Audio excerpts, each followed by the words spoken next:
see everybody here. And yesterday was just an intro because today we're going to get into the discussion. And our topic of discussion is called Answering Anti-Semitism, the Jewish Response to Prejudice. And as we said yesterday, unfortunately, we know that anti-Semitism is not a new thing. So we're going to launch straight into the book of Esther, which obviously getting us ready for Purim. And we know that in the story, we read about Haman. Haman is the viceroy, the second in command of the vast and powerful Persian Empire. And of course, on Purim, we're celebrating his defeat. That's what we celebrate. Like I said, any of our enemies, they become a food. So Haman became Haman Tashin, Hamas, Hummus, and all the others. Better be careful. Exactly. So let's look in the Megillah, and I want you to see the plea, the claim that Haman makes. I don't know why it's looking so dark. Oh, that's because that's the color I used. My apologies. My fault, but that's just the way it is. So just bear with me if you could read it, if you could see. We're quoting here from the Megillah itself, okay? We see that Haman makes a short but very powerful presentation to the Persian king Achashverosh, and he's attempting to persuade him to embrace his plan of genocide. Let us read what he says. And you read it in the Megillah. Vayomer Haman lamelech Achashverosh. Haman said to King Achashverosh, he says, Yeshna am echad mefuzar umefarad ben ha'amim. There's a certain people that is scattered and separate among the peoples, the chol medinas machasacha, in throughout all the provinces of your kingdom. And then he describes what we're like. He says, V'dasehem, and their ways, their laws, shaynais mikalam, are different. They differ from those of every other people. V'azdase hamelech eina maisim, and yet the laws of the king, they don't keep. They don't prioritize. It's not important to them. And it's therefore of no use for the king to let them be. And he continues, if it pleases the king,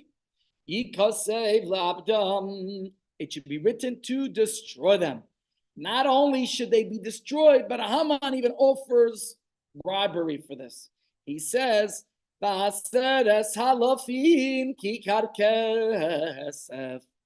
I will weigh out 10,000 silver talents that he's going to weigh out for the hands of those who perform the work, the extermination. So this is, well, if they have to build concentration camps, gallows, gas chambers, whatever it is, I'm funding it, Haman says. Yeah?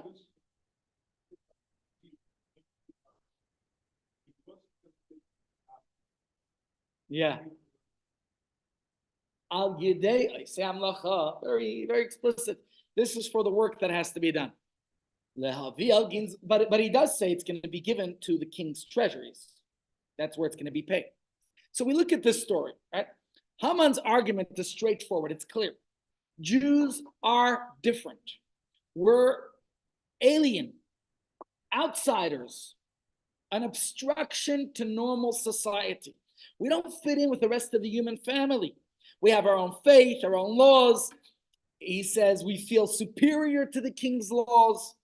We're a nuisance, a threat, a growth in an otherwise harmonious and integrated society. Now, there's lots of meanings to these words that we are mefuzar, because you can understand it also not only as scattered, as we translated it here, but also as we ourselves are faribbled, are divided and splintered. But the point is, he is expressing to Achashverosh the need to get rid of the Jews. And the Gemara actually records the oral trend, the oral tradition describing Haman's presentation with a little bit more detail. And the Talmud weaves the narrative through the words of this written account. Let's look at it on the screen, okay? Says the Gemara, what does it mean? That that their laws are different from all the other people. They don't eat from our food, the Gemara says. And they don't marry our women, and our women don't marry them. Not only that, we quoted the verse of the Megillah that they don't keep the king's laws, right? They waste the whole year avoiding the king's work. They have excuses. What types of excuses do they have? Today is Shabbos, tomorrow's Pesach, always excuses. So Haman talks about the negative behavior of the Jews. Let's continue reading. Therefore, it's not worthwhile for the king, it's no use for the king to let these people be. Of what benefit are they to society? They eat, they drink, they disgrace the throne, describing ostensibly the Jewish behavior. And not only that, listen to this. What happens if a fly falls into one of their wine glasses? What happens? You know what they do? He casts away the fly and drinks the wine. That's what the Gemara is describing here. But if my master, the king, touches their wine glass, what do they do then? They throw it to the ground. They won't drink it, which we know in Jewish law.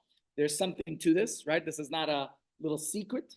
If you have a fly in your glass, the fly is not kosher, but the wine is, so you just get rid of the fly. But if you have non-kosher wine, can you drink it? No. So the king's wine, can you drink the king's wine? Okay, unless he's getting you special mavushal kosher wine. There's plenty of good wines available today. Pardon?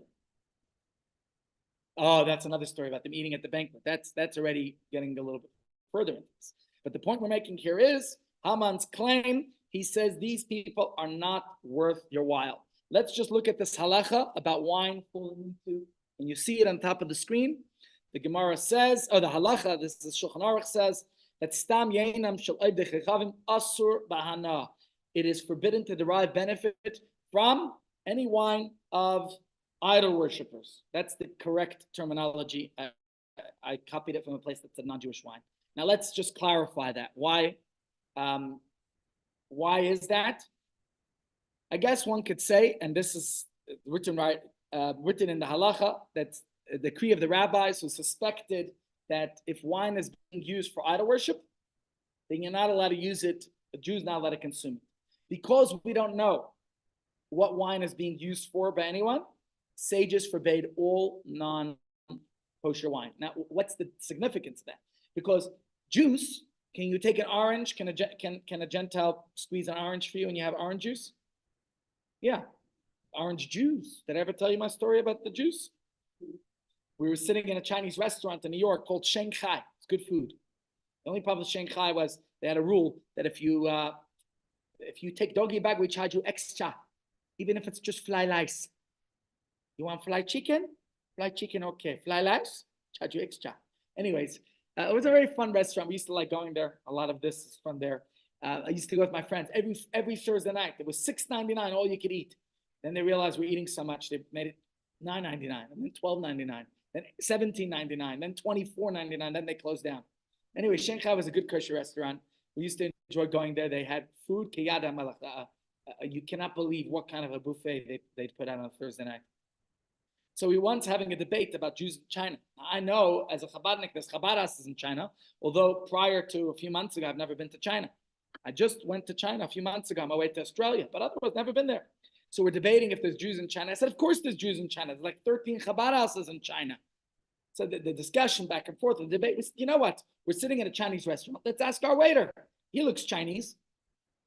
So we ask him, are there Jews are there Chinese Jews? He looks at us very confused. He said, 1 minute, I found out in kitchen. We figured he's going to ask his fellow waiters or the chefs, maybe some other Chinamen, maybe they know. He comes back 10 minutes later holding platters of juices. He said, we have orange juice, we have cranberry juice, we have grape juice, we have apple juice. We're very, very sorry. We now have Chinese juice. All right, back to our question and discussion. Can you give a Gentile to squeeze juice from you? Of course, you could buy apple juice, you could buy orange juice, you could buy grapefruit juice, you could buy any pomegranate. In fact, I'll tell you a story. I was once walking to the kotel to meet my brother-in-law and sister-in-law. Last time I was in Israel in 2016, we were going to have Shabbos lunch together. We were supposed to meet at the kotel. I'm walking to the kotel, and let me tell you, it was a July day, August. It was very, very hot. I'm schmoiling in my talis and kapata and gartel and 6 layers underneath. My uncle was once walking in, what's that area called? In Otzern. He's walking to shul and there's no Erev. And he hears some Afrikaners talking. This was in December. He's walking to shul with his kapata and his talis and his hat with his wife. She's dressed very tznius. So one of the Afrikaners goes, I wonder what he wears in the winter. We're in Otzern. So I'm walking there, I'm schmoiling hot. Anyways, a nice Arab guy in the shuk turns to me and says, don't you want a drink? I said, I'd love one. He says, no, here, take it. You come after Shabbos to pay. That was nice. He gave me a nice cold drink and told me I could come after Shabbos to pay. I mean, that's a nice story to tell about what ideally should be the situation there, where he obviously trusts Jewish people, that he was willing to give me a drink to say, come back after Shabbos. And he didn't poison me. You see, I'm still here. So, worthwhile. Anyways, why am I saying this? Because juices don't, as long as it's 100% pure juice, not a problem, right? The problem we have with orange juice sometimes is that the juice is kosher, the chochas in them are not. So you just have to make sure that it's being properly juiced. I don't know about today, but 10 years ago or more, I remember talking to Rabbi Baumgarten, who's a kosher authority in our community, and they said, let's say Pick and Pay, they juice for you. So they had a rule at Pick and Pay Norwood that they'll clean all the juices, they'll clean all the oranges, so there's no chochas on them. That's fine. You can drink the juice if it's ready made. You just have to know which establishments you could trust in that regard and which ones, unfortunately, aren't trustworthy. But, for example, if you're going in New York, we have these bodego shops. You know what a bodego shop is? On the street corners where they sell you everything. And maybe they make fresh juices, or, you could buy freshly cut fruits. But I wouldn't buy there. Why? Because they got a knife. Who's supervising? If they're cutting their ham hero sandwich and the fruit with the same knife, then you're eating, stuff that won't be kosher. But if it's a fruit and veg store, say Oakland's Farm Supply nearby here. Oakland's Farm Supply, I don't think is under the Beth Din, unlike Fresh Fellows, which is under the Beth Din. But I do believe the Beth Din said you can eat the fruit, the fresh cut fruit at Oakland's Farm Supply, or better yet, Woolworths. Why could you buy it at Woolworths? Because Woolworths is a trusted establishment. They are not going to. They have rules in place to prevent cross-contamination. They're not going to use the knife that's cutting pork to cut the fruit. So if it's an establishment that has a track record that's known, that the Beth Din has inspected their facilities, then it's considered okay. But those that aren't as such would not be considered okay. But yet when it comes to wine, what's wrong? It's squeezed grapes. Why can't you drink it? So the reason, as the halacha says here is, and let's understand, is because we want to make sure that you're not going to be consuming something that was used for idol worship or idolatrous libations. Now, what is Haman's argument? Haman's saying the Jews see themselves as superior, as better than us. And they'll always stand out. They'll drink the wine with the fly, but they won't drink your wine, your Royal Highness King Achashverosh. That was the complaint. Now, the truth is, Haman's not the only one who said this, because here I'm going to show you something like some 6 centuries after Haman. These same words were repeated by, I don't know how to pronounce the name of this philosopher, Philostratus, something like that. Anyone familiar with him?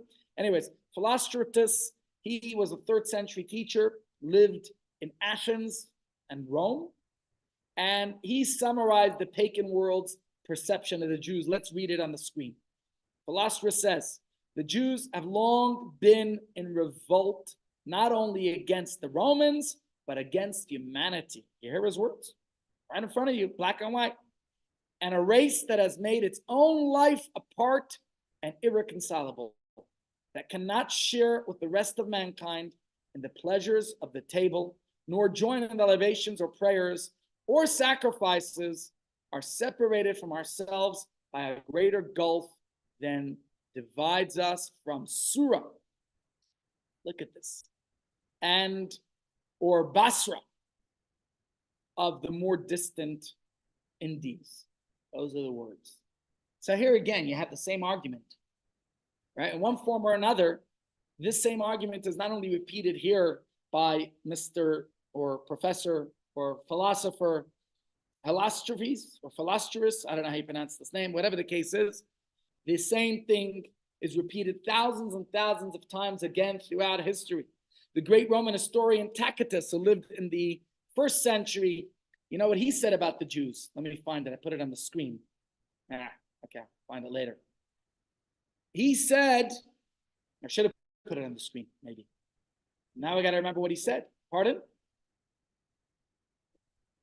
I'm sorry, Cloud. He said the Jews, maybe if you sit a little bit closer up, you'll see better. Yeah, good point. The Jews regard as profane all that we hold sacred. On the other hand, they permit all that which we abhor. Toward every other people, they feel only hate and enmity. They sit apart at meals. Yeah, we keep kosher. Sit apart at meals, so they're using it against us. They sleep apart. They won't sleep with our women or men. And although as a race they are prone to lust, he claims, they abstain from intercourse with foreign women. And of course, there's many such examples, but one example that he mentions to describe the moral conflicts between the Romans and the Jews, he says the Jews regarded a crime to kill any newborn infant. In fact, come to our next course after Pesach, we're going to talk about this matter, about laws relating to different types of medical, we're calling it decisions of fate. We'll talk about it then. But the Romans and the Greeks before them, they killed any mentally or physically handicapped infants, right? Infanticide was very common in those days. In their minds, keeping such a child alive was pointless, was unrealistic, and to them it was futile. Judaism, we say every single life is of infinite value, no matter what. So let's go back to the Purim story for a second. Yeah? And what was Haman, the viceroy of not Egypt, of Persia, trying to persuade the king? A decree is issued that from the Persian throne, from King Ahasuerus, that every Jewish man, woman, and child living under the Persian dominance in all 127 of their provinces is to be exterminated in one day, the 13th of Adar. And then what happens? This delightful turn of events. The first lady of Persia, the queen, the Jewish queen Esther, she invites her husband and his viceroy, Minister Haman, to a drinking feast. And as we recall, what happens? Esther, from all the thousands of young maidens, of beautiful contestants throughout the Persian Empire who were brought from all across the empire as potential candidates for the queen, it is Esther of all of them who found favor in the eyes of the king. What does the Megillah say? That the king loved Esther more than all the other women. She won over his favor and grace more than all the other women in all of the Persian Empire. And he set the royal crown on her head. Years later, at this wine feast that we're depicting here, the king pledges to Esther that he would fulfill every wish she had. Right? Let's read the words here of Queen Esther, and we'll go back to that in a second. What did he say? Up to half of the kingdom, whatever you want, he'll grant. And what does she do at that moment? She utilizes the opportunity to make the fateful pitch. Let's read it in the Megillah. Queen Esther says to King Ahasuerus, what does she say? If I have found favor in your eyes, Hamelech, O king, and if the king pleases,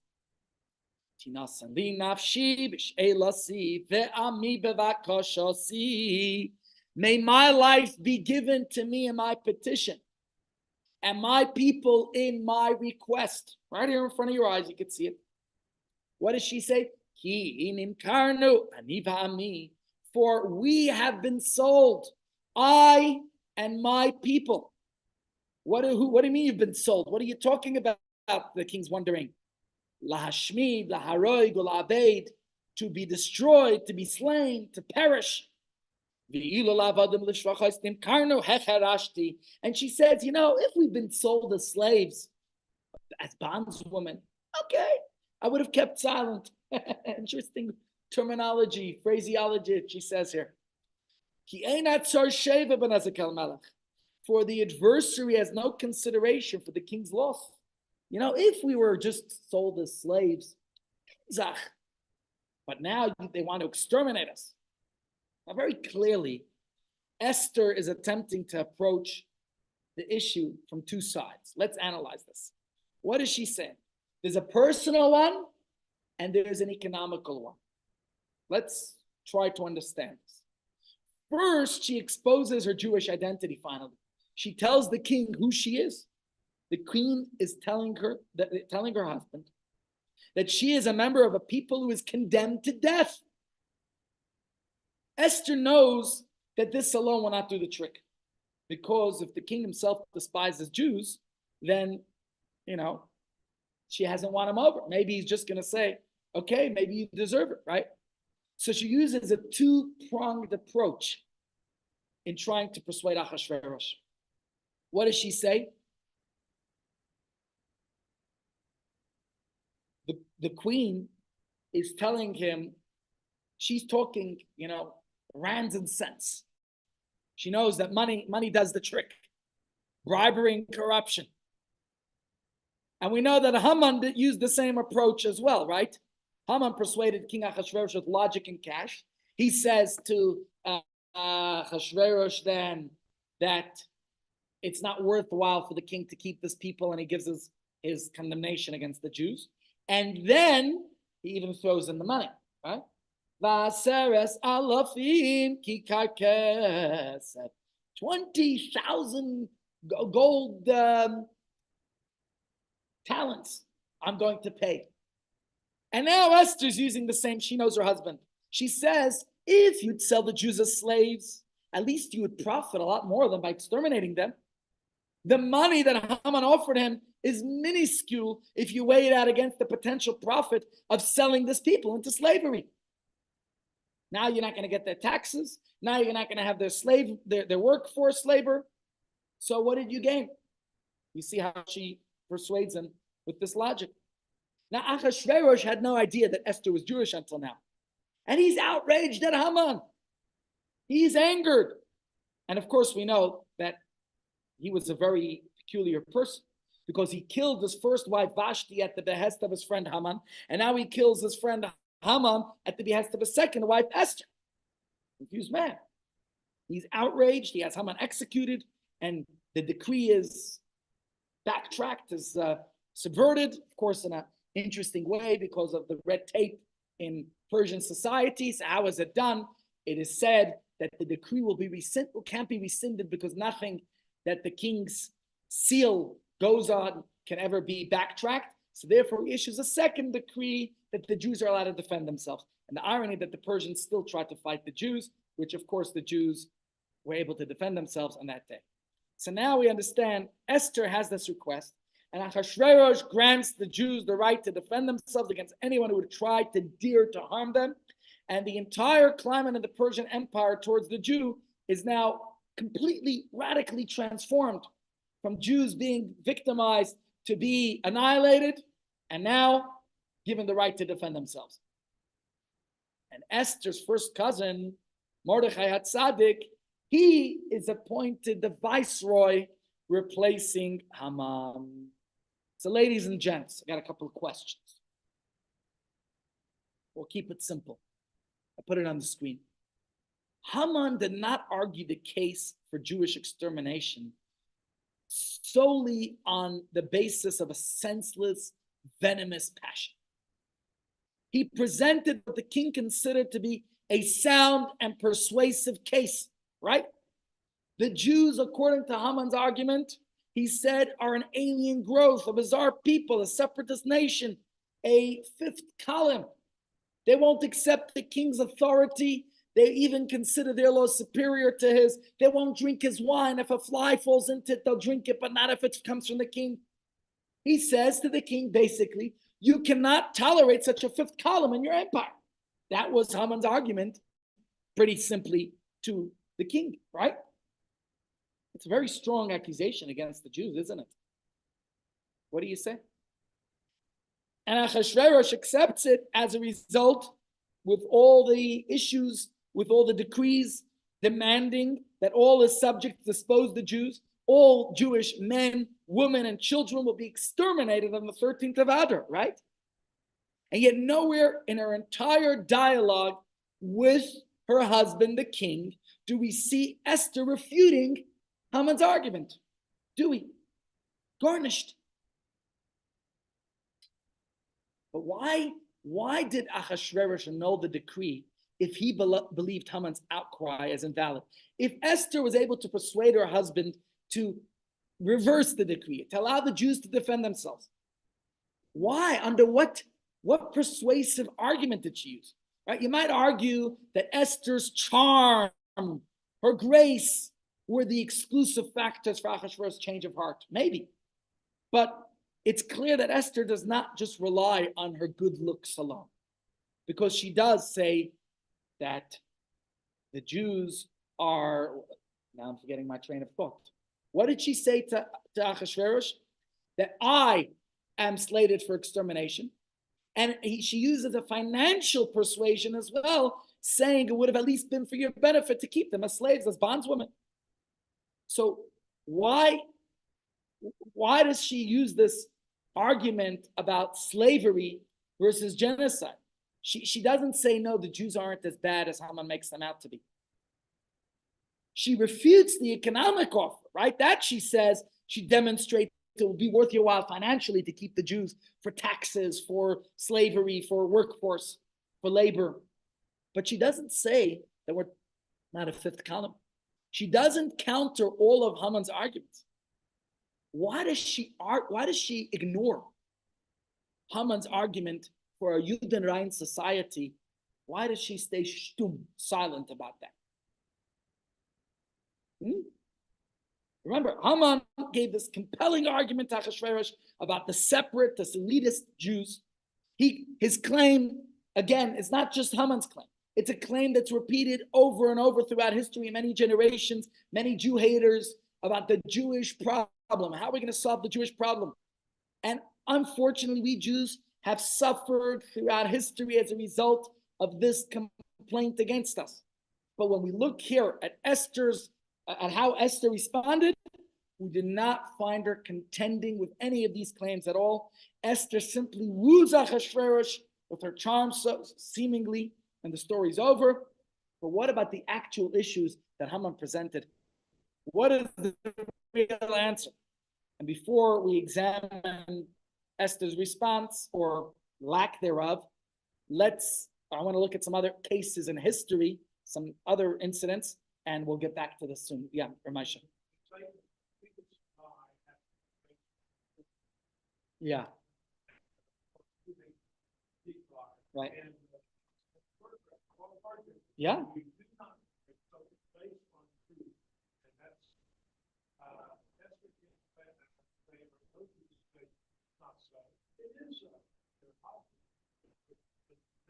Right. Okay, put a little kernel of truth in, and there you go. What's going on here? All right, so in order to answer this, we're going to go into an interesting story, and we'll get back to Esther's response just now. And that's a good point you're making about the kernel of truth, but I want to look at it in the greater context, and let's see how similar terrible accusations were addressed in the history of our people, because sometimes it was addressed, sometimes it was argued. And the question, of course, is, should we argue these things? So we're going to look here at an interesting story in the Gemara. Maybe I should hide this thing because it's blocking our vision. Okay, I just hid that. Is it better now? Can you see the screen better? Okay. So let's go back to the drama and intrigue in the court of Louis IX, the King of France, in the year 1240. Okay? And it's interesting, the Rebbe talked about this in a Farbrengen in 1969. And that's where this idea is all coming from, as a talk of the Rebbe. We're just packaging it to make it of interest. But the original talk is in Yiddish. There was a fellow named Nicholas Dunnan of La Rochelle, France. He was a Jew who was what we call an apostate Jew. He converted to Christianity in the early 13th century Paris. And he was chayremed. Do you know what chayremed means? He was excommunicated from the ghetto by Rabbi Yechiel of Paris. Rabbi Yechiel was the leader of the community, and he said that this Mr. Nicholas Dunnan will be excommunicated for his behavior. So now, after living in excommunication for some time, 10 years I think it was, he was baptized into the Roman Catholic Church, and he joined the Franciscan order. Dunnan's first act of retaliation against the rabbi for this cherem, the excommunication, was to stir up bands of crusaders. Remember, this is the era of crusade, to perpetrate massacres on the Jews in those neighborhoods. And there were about 3,000 Jews murdered, and 500 accepted the alternative, which was baptism. Then, in 1238, Dunnan, this Nicholas Dunnan, what did he do? So we see here a little bit about what his story is. He converted to Christianity, stirred up the Crusaders, denounced. Let's see what he did. He denounced the Talmud. I want to talk about that. He presented himself before the Pope Gregory IX, and he denounced the Talmud. 35 articles were drawn up in which Dunnan charged that the Talmud contains all types of virulent attacks against the virginity of Mary and the divinity of the Christian Savior. Just reminds me a quick joke. So somebody said it to me in shul this morning, so I feel I have to repeat it to you. The story goes that Yankel is traveling. Why are all the jokes about Yankel? Anyways, thank God they're not about Ari, right? Yankel is traveling, and in the town he came to on holiday, there was no kosher, there was no shul, no kosher facility. He wants to pray, he wants to talk to Hashem. I guess he didn't know a Jew's not supposed to pray in a church. You're allowed to pray in a mosque, halachically speaking, because Islam believes in one God, even though they oftentimes pervert the beliefs of one God, but won't go there. And Christianity, because of the Trinity and other aspects of Christianity, Jews are not allowed to pray in a church. There's debate about perhaps an old church that's not in use any longer. You could go there to see its art, and it's only a museum, so to say, today. Anyways, if a joke, frek manish kan shalos. You know what that means? Don't ask questions on a joke. Yankel winds up praying in the church. The parish comes in, he doesn't like what he sees, and he makes an announcement. He says, "Will all foreigners please leave the church?" Yankel is still swaying in his talis and tefillin. Doesn't get the hint. The parish says again, "Will all non-Christians please leave the church?" Yankel continues to pray. So finally he says, "Will all Jews please leave this church?" Now Yankel gets the hint. He starts wrapping his tefillin and talis very quickly, and he goes to the front of the church, and he grabs the little statue of the Yazel, and he says, "Come, we're unwelcome here."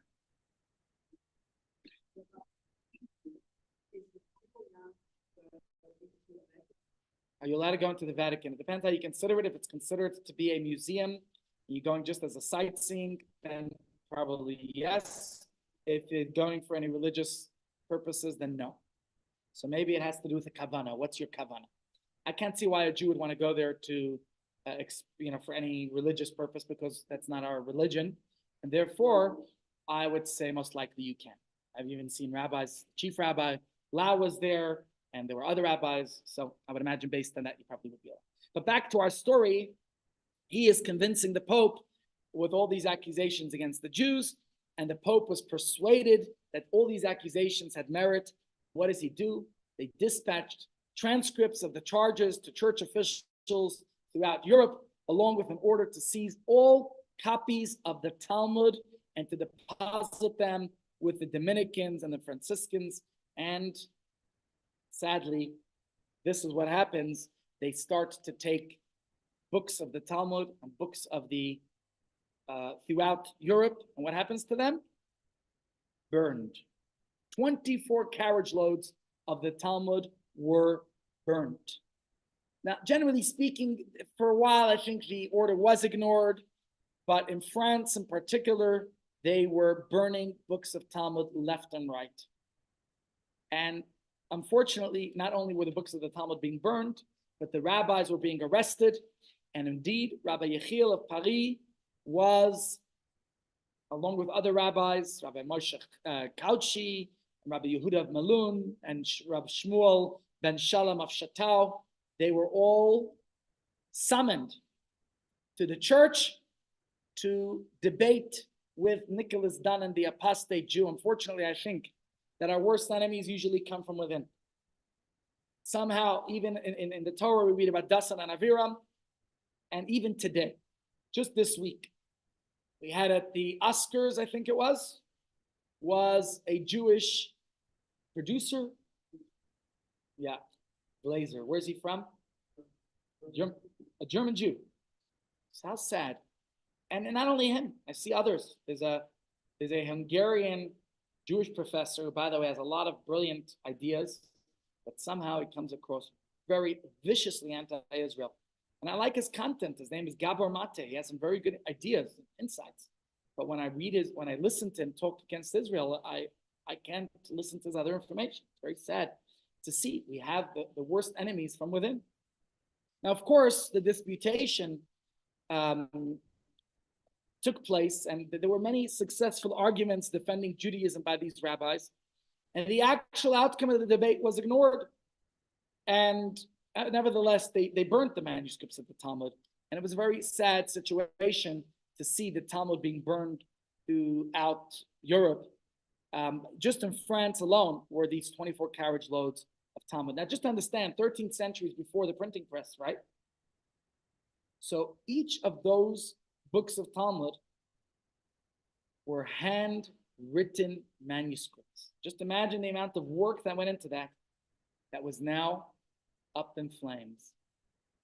One of the critical texts that Nicholas cited as evidence for the Talmudic derision of Christianity was something the Gemara says as follows.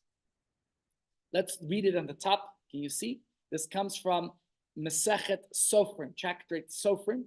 The Gemara says, Tana Devei Rabbi Shimon Bar Yochai. Rabbi Shimon Bar Yochai taught. Tanya Rabbi Shimon. Rabbi Shimon Yochai taught. He said that even the best ones of the Gentiles during war should be killed. Look at that. What a bombshell.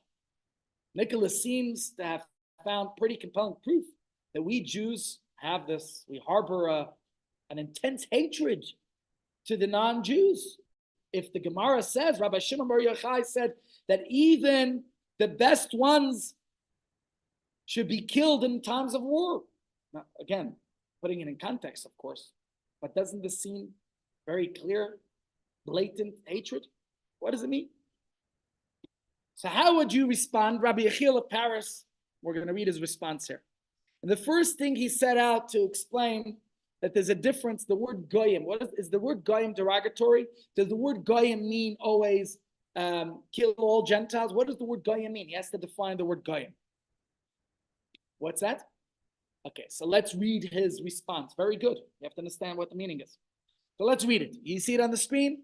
He says, next time, just remind me, I will put the text in white so it's not blurry. I put it on a blue background to match in with the other things, and evidently that's not the way to go. So thanks. Pardon? As goy, that's right. Good point. In certain contexts, Jews are also goy. Exactly. So let's read his response first, and then we'll discuss it. We'll elaborate. Said Rabbi Yechiel of Paris, the heretic raised his voice and exclaimed. Look how he refers to this Pablo Cristiani, not Pablo Cristiani, Nicholas Dunn. Pablo Cristiani, another famous Jewish apostate who caused a lot of trouble for Nachmanides. He said, you are wicked, for you have permitted spilling Gentile blood. Did not the rabbis say even the best ones of the Gentiles shall be killed? Those are the words of Nicholas Danen. The rabbi responded, with your many words, your sins do not cease. And now I will address your former claims and lay rest to your latter ones. Know that the word goy, commonly translated as Gentile, has both negative and positive connotations. A positive reference can be found in the verse, Hallelujah, Hashem, Kol Goyim, which we said yesterday on Rosh Chodesh. Praise Hashem, Kol Goyim, all the Goyim. Who are all the Goyim? All the nations. That's one verse. Okay? Shabachu Kol Umim. Lord Hashem, all the peoples. Is that negative? Is that derogatory? Shabachu, right? Hallelujah, Hashem, Kol Goyim, that all the nations. You tell me, is that derogatory? No. But then he says, of course, you can find a negative one. A negative reference can be found in the verse, may the wicked be turned to the grave. All goyim who forgot Hashem. This is the verse, I think, in Tehillim. Kol goyim shecheche elikim. Right? So again, you see here, all the nations who forget God. So after explaining that there are two types of goyim, Rabbi Yechiel proceeded to point out that if you look carefully at the words of Rav Shimon Bar Yochai at the top of the screen, he says, when are you allowed to exterminate? When are you allowed to kill the goyim? When? Again, putting it into context. Read it. He says in a time of war. He's speaking in a specific context. And it's very important detail because it immediately puts if you want to try to spin it as a hateful statement, it puts it into context. It's not that Jews hate non-Jews, even the good ones, as he's trying to say.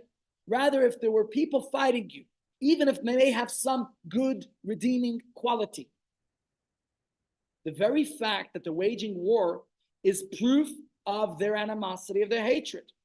And therefore, it's important to kill them before they kill you. That's a halacha. If somebody's coming to hurt you, hashkein v'hargoy. I believe it even applies to a fellow Jew, which means, in simple terms, self-defense. Yeah? Are you allowed to defend yourself? That's basically what the Talmud's saying. So Rabbi Yechiel, he went on to explain the Medrash, and he says as follows. This is referring even to a specific context, as the Mechilta says. Let's read it. There's a verse that says, Vayikach sheish me'es rechev bachor, that he took 600 select chariots. Whose animals were pulling these chariots? If you suggest that these were Egyptian animals, well, we already read before, what does it say in the verse? Vayamas kol mitzrayim. We read that in the book of Exodus. We're coming up to Pesach. Now we're getting Purim and Pesach together in one big mix. It says all the Egyptian cattle died during the plagues, right?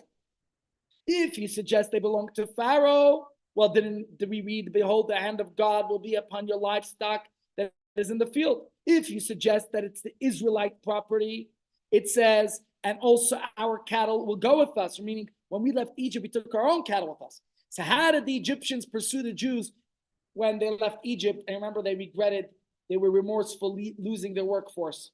How did the Egyptians pursue them when they went to the sea before it split? Rather, it must be that the animals belonged to who? To those Egyptians who feared God.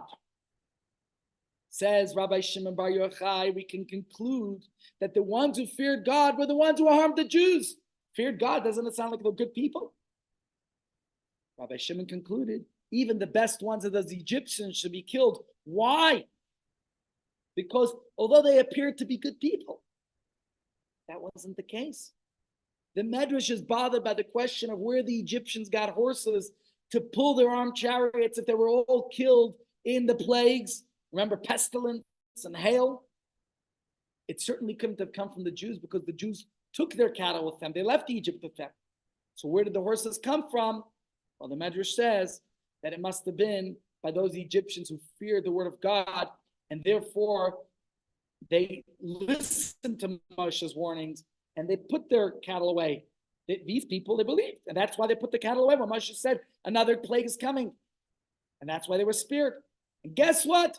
Even those individuals, these so-called God-fearing Egyptians, they joined in the chase after the Jews, and they contributed their horses for the war effort against the Jews. So it's obvious then that even the good ones were rotten to their core. And therefore, Rabbi Shimon tells us they should have been killed before had the chance to rise up and kill. It's a simple case of self-defense. Let's read it here in the words of Rabbi Yechiel of Paris. I'll get back to that in a moment. When Rabbi Shimon declared that even the good ones should be killed, he spoke of war.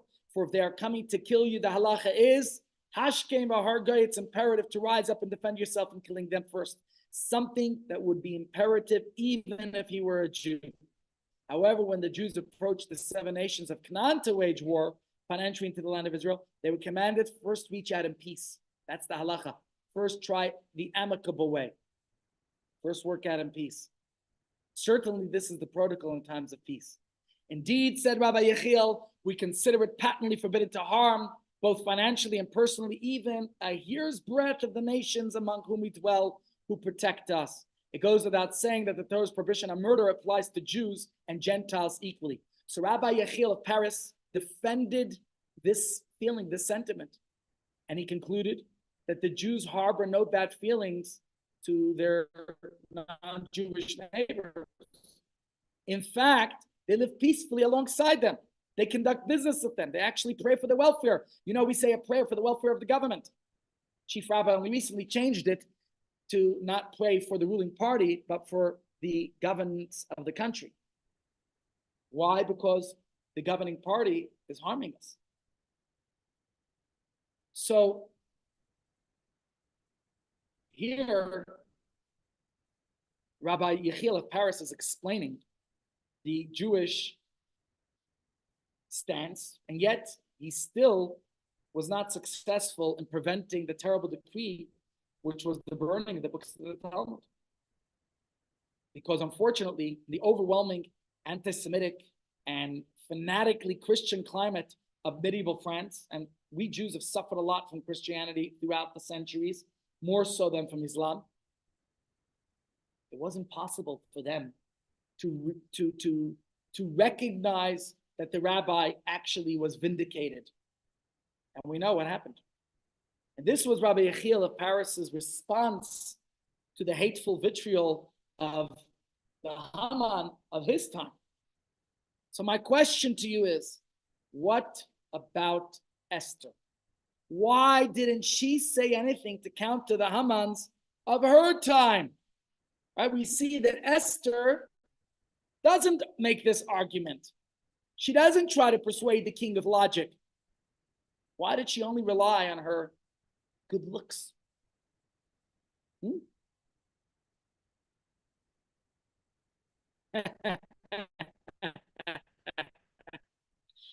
So let me share with you in our remaining 10 minutes of today's shir what the Rebbe's response was. The Rebbe spoke, it was on Purim of 1969, as America was intensely involved in the space race and the struggle for civil rights and social freedoms.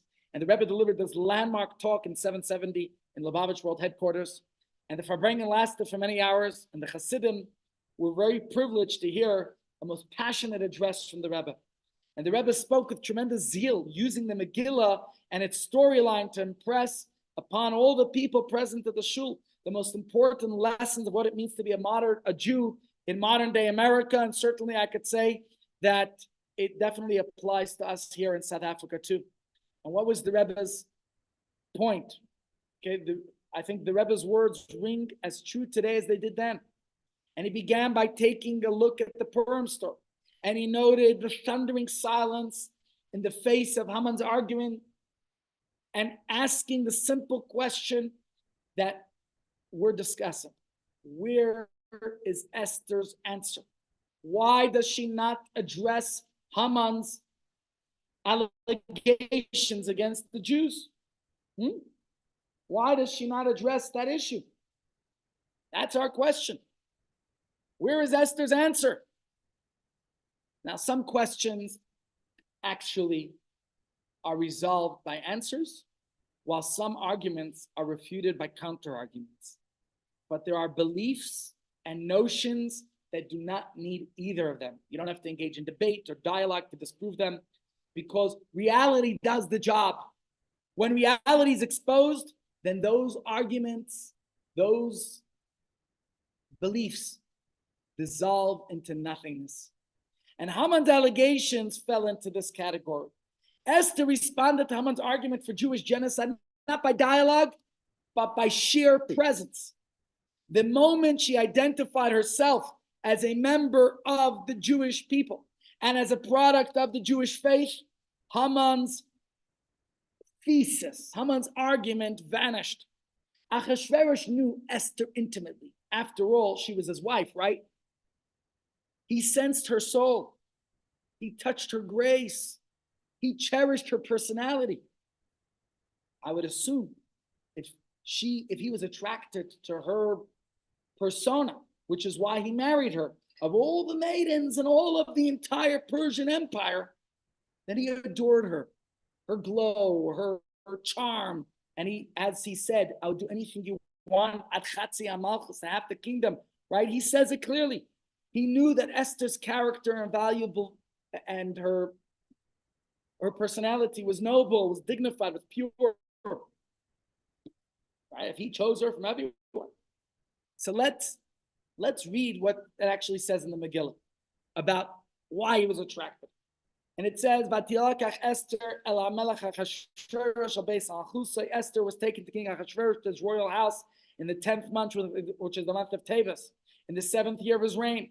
And the king loved Esther Mikol Apsulais, from all the maidens, from all the virgins, and she won grace and favor before him from all of them. And he placed the royal crown on her head, and he made her the queen instead of Vashti, who he executed for not attending the party in her birthday suit.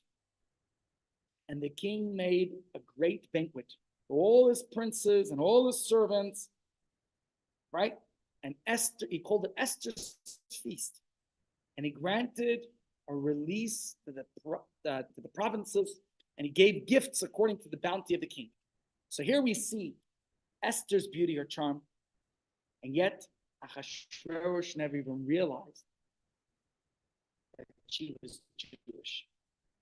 A daughter of the Jewish people, a product of Jewish faith. Now Esther told him, Achashverosh, my good man, you know me, the woman you love more than anyone else, right? Well, guess what? I am from that very nation that this scoundrel, Mr. Haman, suggests hates you. Really? I'm one of those hateful and dissident Jews who plot not only to harm you, to undermine your empire. How preposterous is that of a claim? You know me better than anyone else. So when Achashverosh suddenly discovered that his wife Esther was a proud member of the Jewish people, an adherent to the Jewish faith, all of a sudden he realized the falsehood of Haman's arguments. Not through dialogue, debate, discussion, but through Esther's living presence, who she was.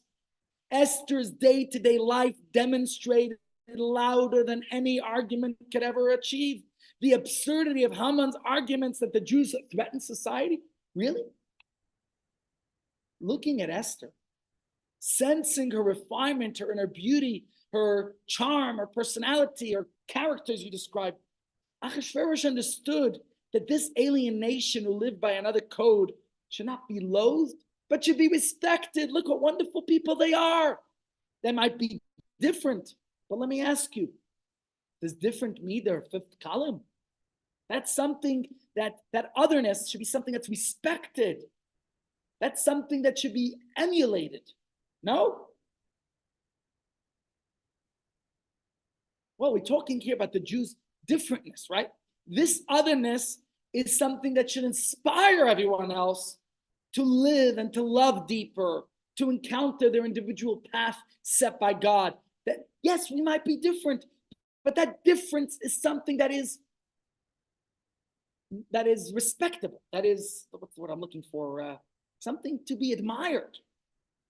And when the Persian king, when Achashverosh learned that Esther's special qualities was a symptom of her Jewishness, he didn't need to hear anything more.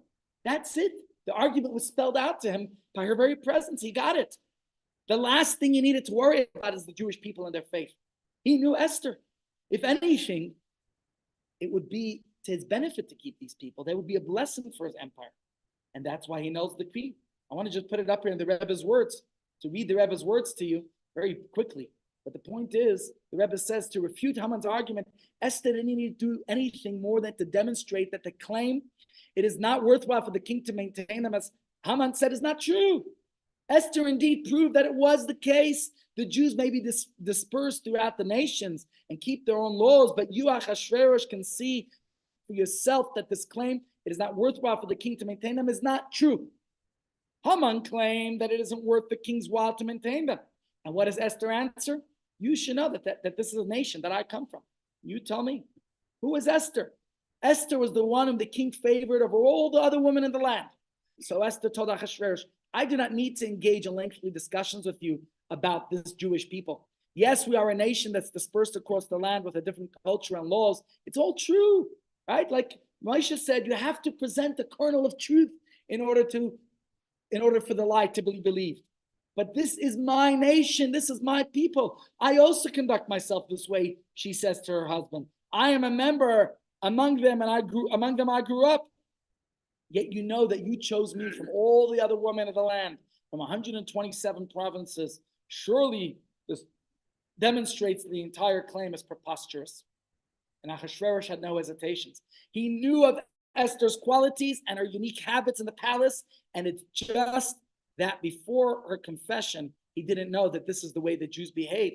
And when he heard that her behaviors were Jewish behaviors, oh, that romantic candlelight on Friday night, it's because you're Jewish. Now I get it. Now it clicked in.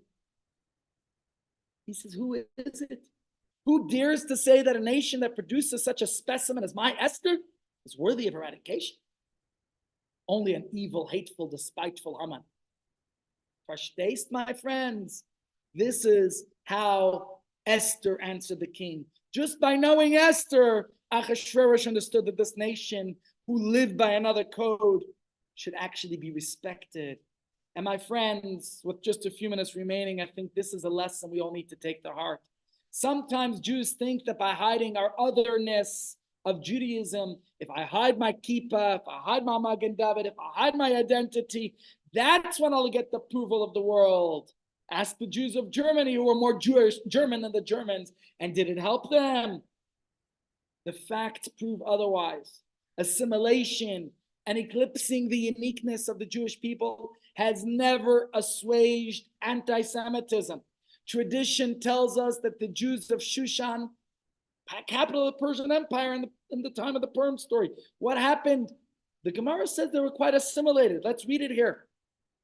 Talmud says they were quite content to partake of the party of Achashverosh, even though it wasn't exactly kosher.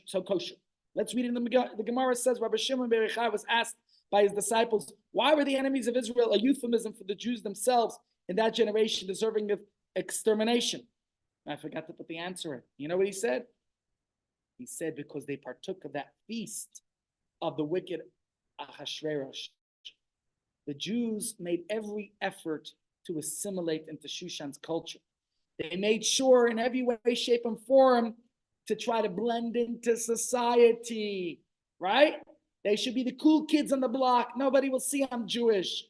But this didn't deter the Persian viceroy or the king from believing that despite all the Jews' compromises and attempts at not looking so Jewish, that still, they were still strange, as Haman said, and distinct and different to fifth column.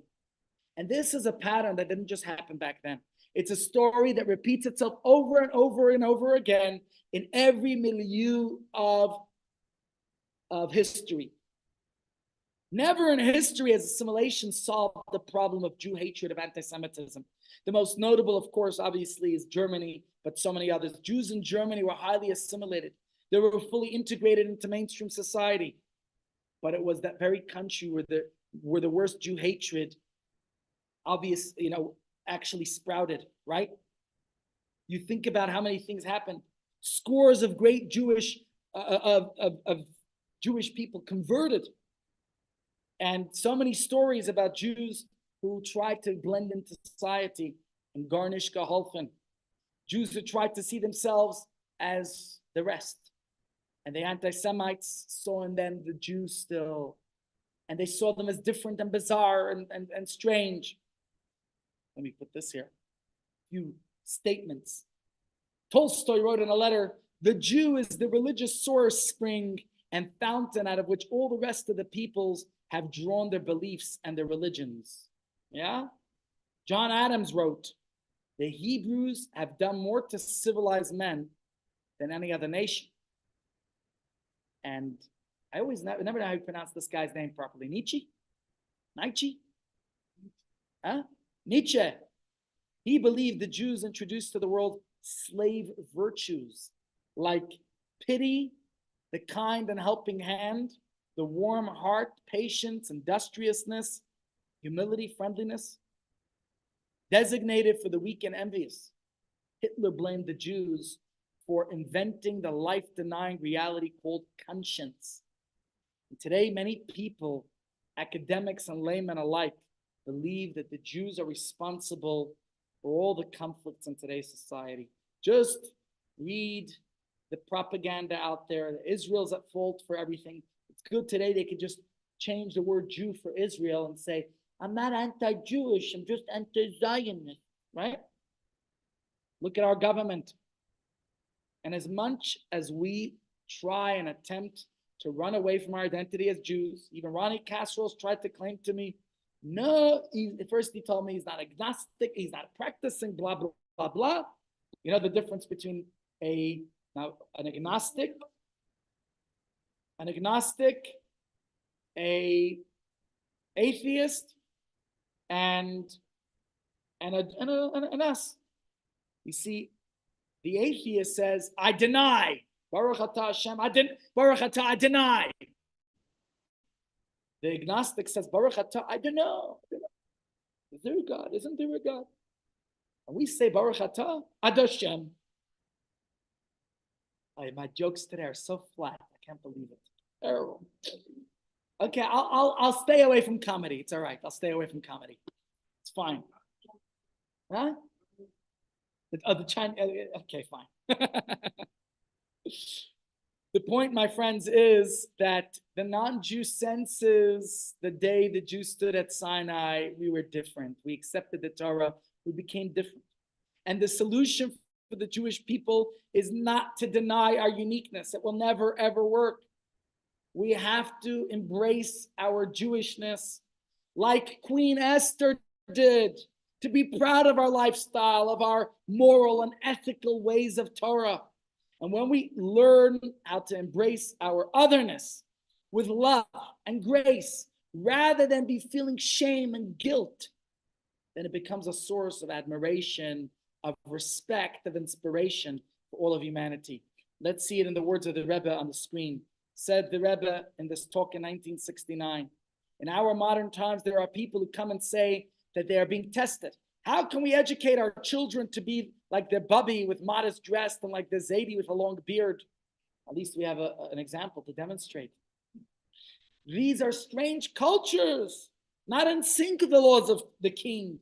It is contrary to the contemporary styles, the argument.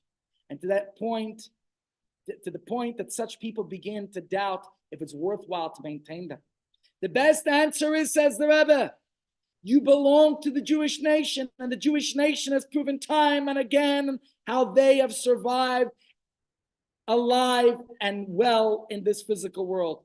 Achashverosh's attitude towards Mordechai, who defied his earlier command to bow down to Haman, did not sour. Quite the contrary. As soon as he heard from Esther what kind of nation he was dealing with, he suddenly realized that Mordechai was the first person he could trust with his royal matters. Did I ever tell you the story about Queen Elizabeth and not Rabbi Sachs. That's what he just said. I said no. Rabbi Mervyn Heyer. Rabbi Mervyn Heyer is a rabbi today. He lives in Los Angeles. He's the director of the Simon Wiesenthal Center, which tries to teach tolerance. Simon Wiesenthal himself was a Holocaust survivor who later became a Nazi hunter and today has centers around the world teaching tolerance. Anyways, Rabbi Mervyn Heyer tells a story. He was once invited to Buckingham Palace for a special ceremony to honor, to thank him for all the good work he does and bringing more tolerance around the world. And he just let them know when he received this royal invite from Buckingham Palace that he's a religious Jew, he's a rabbi, and he keeps kosher. They said, no problem, we have Hermoles Catering, and they'll sort it out. Hermoles is the authorized caterer of Buckingham Palace, and they'll know how to serve it all on the kosher china and everything. He comes to the big event. He was living then in Vancouver. He comes to London. He's invited. He comes to Buckingham Palace. There's a whole protocol. And he comes into the big ballroom. I mean, recently, Chief Rabbi Mervis from Benoni, from around the corner here, rabbis had lunch with him a few weeks ago, and he told us some of that he slept in Buckingham Palace. You think isn't it incredible? 900 years ago, Jews were chased away from there. Anyways, Rabbi Mervin Heyer was there before him. Rabbi Heyer says he came to this event, and the way the caterer, Marmolis, gave him a set of kosher cutlery. And they said, you got to hold on to this because this is your cutlery for the night. And you don't want it to get mixed up with the other stuff. It happens to be that during the dinner, Queen Elizabeth had interesting ways of doing things, and she wanted to get the crowd mingling with each other, not just sitting with the same people at the same table. So after the first course, she announced that she would like them to play musical chairs and everybody should get up and move to another table. Rabbi Mervin Heyer picks up the kosher dishes that were given to him, the cutlery, and he's moving to the next table. On his way, there's a British, Jewish, what do they call them there? Here we say advocate or attorney or esquire, but there they have another name for it.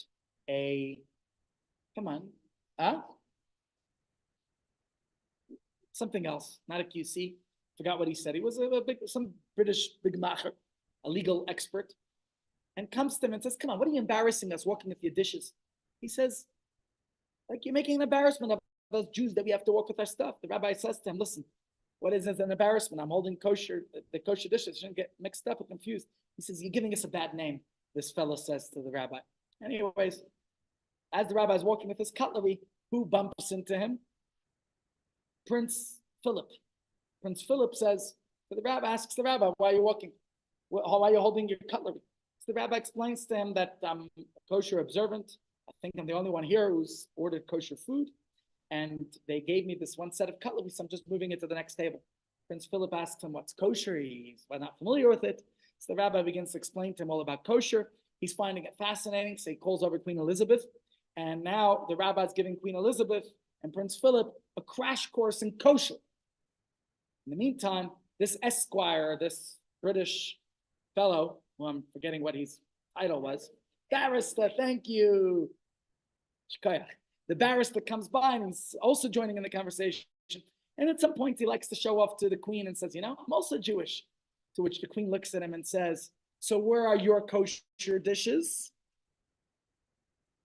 Says the Rebbe here, a person who's not affected by his environment and the people he encounters because he is an assertive and believing person can be trusted, the second in command, like Mordechai was promoted. The barrister was embarrassed at first. Now he sees he's getting attention. All of a sudden, this is the lesson for us, says the Rebbe. If you want to be respected by the non-Jews, it won't come from running after them. The more you chase them, the more you will not be let in. You need to be part of their clubs. You need to be part of their places. What for? We have plenty of good ones of our own. They will perceive you as a panderer. Pandor. Yeah, we have enough of Pandor. Today you're pandering to them, but tomorrow someone else will give you a bit more respect, money, or appreciation. You'll pander to that person. You wish to be respected, says the Rebbe, whether it's in the capital city of Shushan or Johannesburg. Oh, sorry, Johannesburg's not a capital. What's the capital? Pretoria, Bloemfontein, Cape Town, or Joburg, wherever you are. Guess what? Or he says, even in a small village, in Krugersdorp, in Clarksdorp, wherever you are, the only way is by remaining steadfast to our different laws, which are not in line with the king's. This, my friends, is the message and lesson to all of us. Just like Esther, the presence of a Jew is permeated by the love and dignity of Torah mitzvahs. We don't have to try to blend in. The grace of a true Torah Jew, the integrity, the sanctity, the dedication to God's will, to modesty, to the moral code, the sensitivity to all that's noble and dignified in life, the love for our fellow, for Torah, for everything. This, my friends, we have to realize is what refutes the argument of the Hamans more than any debate or argument that you could put out there. Because the way you live your life is the greatest example. When we embrace our otherness with grace rather than with shame, then it becomes a source of admiration for everyone. Let me conclude with these interesting words of Rabbi Chaim of Volozhin. He said, if a Jew doesn't make Kiddush, you know what Kiddush means, like a Kiddush Hashem, sanctifying God's name, living a Jewish way, then you know what he said? The non-Jew will make Havdalah with you. What is Havdalah? You know, they'll show you, they'll finish you off. And this, my friends, is a very clear message. The best and the only way to show the nations of the world that we are not worthy of annihilation is by sticking to our faith. A Jew who panders to modern culture will be stamped out by it. If we proudly exhibit our faith and our virtues, and then the nations of the world will respect us, will honor us as the noble and glorious nation whom we are. Pardon?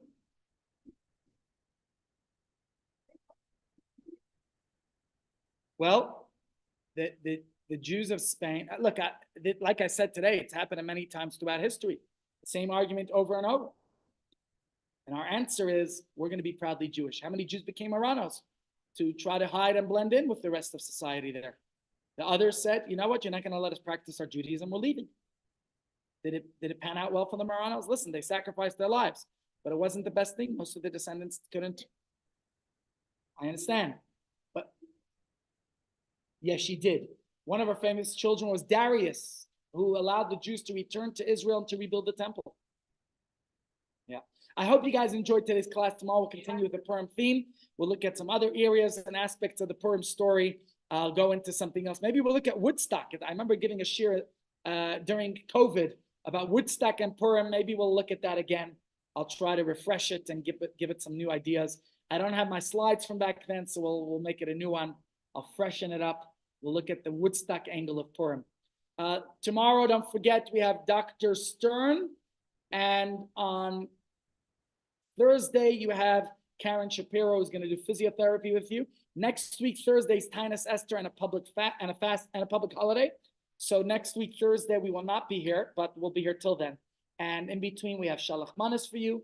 Those who get food parcels, please don't take Shalach Manas. You'll get it in the food parcel. If you don't get the food parcels, we'll give you Shalach Manas here next week. Zakazant, everyone. Thank you for joining us. Enjoy.